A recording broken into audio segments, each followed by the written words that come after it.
오늘 말씀드리고 싶은 거는 장례에 대한 건데요. 네.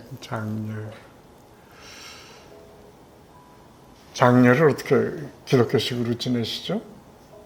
네, 기독교식으로도 지냈지만 이제 어릴 적에는 네. 우리 전통 네. 상여 메고 네. 이제 그러는 장례도 몇 번 봤었죠. 네. 네. 장례하고 또 이제 우리가 늘 다르게 생각해야 될 게 뭐냐면 제례입니다. 네. 네. 장례는 이제 죽음을 처리하는 의례고, 이제 제례는 망자와의 관계라고 부를까요? 그래서 조금 더 다르죠. 근데 흥미로운 거가 있는데 그게 뭐냐 하면 그거를 문화사적이라고 얘기해야 좋을런지 진화론적인 문화사라고 봐야 되는지 정확하게 어휘를 전문가들이 어떻게 얘기하고 있는지 모르겠는데 역사적으로 이렇게 쭉 보면 장례와 비슷한 인간의 행동은 정말 아득한 때부터 있었습니다. 죽음을 어떻게 처리하느냐 하는 의례. 그런데 제례라고 하는 것, 그거는 상당히 다른 거거든요. 죽음을 처리하는 게 아니라 망자와의 관계를 이렇게 저렇게 다듬는 건데, 지금 우리는 일정한 주기를 갖지 않습니까? 돌아가신 어른의 일주기, 뭐 추모 예배라든지 제사라든지 뭐 이렇게 이제 얘기를 하죠. 그래서 그게 이제 주기성을 가지고 이렇게 얘기가 되는데, 그거는 달력이 만들어진 다음부터 있었겠죠. 칼렌더 문화가 있기 전에는 그 주기성이라고 하는 게 모호했겠죠. 그러니까 사실은 상당히 이후에 등장한 굉장히 발전된 단계의 인간의 문화입니다. 그런 그 진화론적인 입장에서 문화사를 보는 사람들은 어떤 얘기를 하느냐 하면 장례라고 얘기할 수 있는 죽음 처리의 의례는 어떤 형태로든지 있었는데 제례가 생긴 거는 어쩌면 특별한 삶의 마디에서 망자를 생각하게 된 어떤 동기가 그런 의례를 만들었을 거다. 예를 들어서 부모님 돌아가셨는데 갑자기 자기 자식이 아프다. 뭘 속수무책인데 아유 돌아가신 분들이 좀 도와주셨으면 좋겠다. 설명할 수 없는 어떤 그런 마음의 동기가 돌아가신 분을 되찾게 했고, 그런 이벤트들이, 그런 사건들이 아마 제례의 근본일 거다.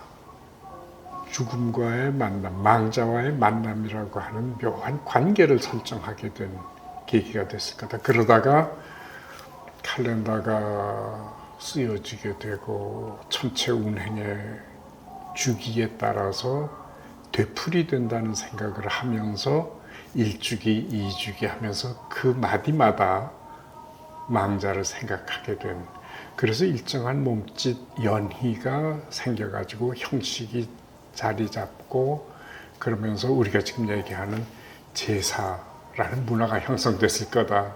이제 그런 얘기들을 해요. 네. 그런데요. 지금 말씀 듣다가 우리가 보통 이제 49제라고 네네. 하지 않습니까? 네. 그거는 장례의 연장입니까? 제례의 시작입니까? 아마 그게 불교 의례인데 네. 기독교하고도 상관이 없고 유교하고도 상관이 없는 거거든요. 49제라고 그러는 게. 그러니까 불교적인 입장에서의 천도 의례인데, 그러니까 이승에서 저승으로 넘어가는 네, 의례거든요. 지금 말씀하시니까 그런데 참 흥미로운 거는요, 삶과 죽음, 삶에서 죽음으로 건너가는 게 직접적인 거냐, 아니면 그 사이에 뭐 있느냐, 이게 늘 문제입니다. 어떤 종교에서든지요. 네, 네, 그러니까 그게 참 흥미로운데, 우리는 경계라고 얘기를 하면 선이라고 생각하잖아요. 네, 경계는 금을 긋는 거죠. 네, 그러니까 죽음이라고 하는 게 있고 삶이라고 하는 게 있고, 그러면 삶에서 죽음으로 넘어오는 경계가 있다. 이걸 딱 넘어가면 이제 죽음이다. 그런데 그게 선이 아닌 거죠. 굉장히 넓습니다. 그러니까 죽음과 삶 사이는 그 경계가 없는 것은 아니지만 있되 굉장히 폭이 넓어요. 그러니까 여러 가지를 생각해 볼 수가 있어요. 죽음을 쉽게 보내지 못하는 거죠. 망자를 쉽게 보내지 못하는 거죠. 망자도 쉽게 못 떠나는 거죠. 그래서 그 폭이 있습니다. 그게 49제고 천도 의례니까 이쪽에서 저쪽으로 가는 의례인데 경계를 딱 건너가는 게 아니라 폭이 넓어가지고 뜸을 들이는 거죠. 그러니까 연옥이라고 하는 것도 마찬가지예요. 네. 근데 그게 정말 그런지 안 그런지는 모르는데 교리적으로는 그렇게 정착이 돼 있습니다. 근데 교리라는 게 다른 게 아니고 인간의 경험이 축적돼서 드러난 거거든요. 인간의 경험이 먼저 있었던 거죠. 그러니까 아유 그렇게 빨리 가시는 거 못 뵙겠습니다. 또 죽은 사람의 입장을 우리가 대변한다면 나 이거 빨리 못 건너가겠다. 그러면 어울리는 기간이 좀 있어야 정떼는 기간도 있고 그런 거죠.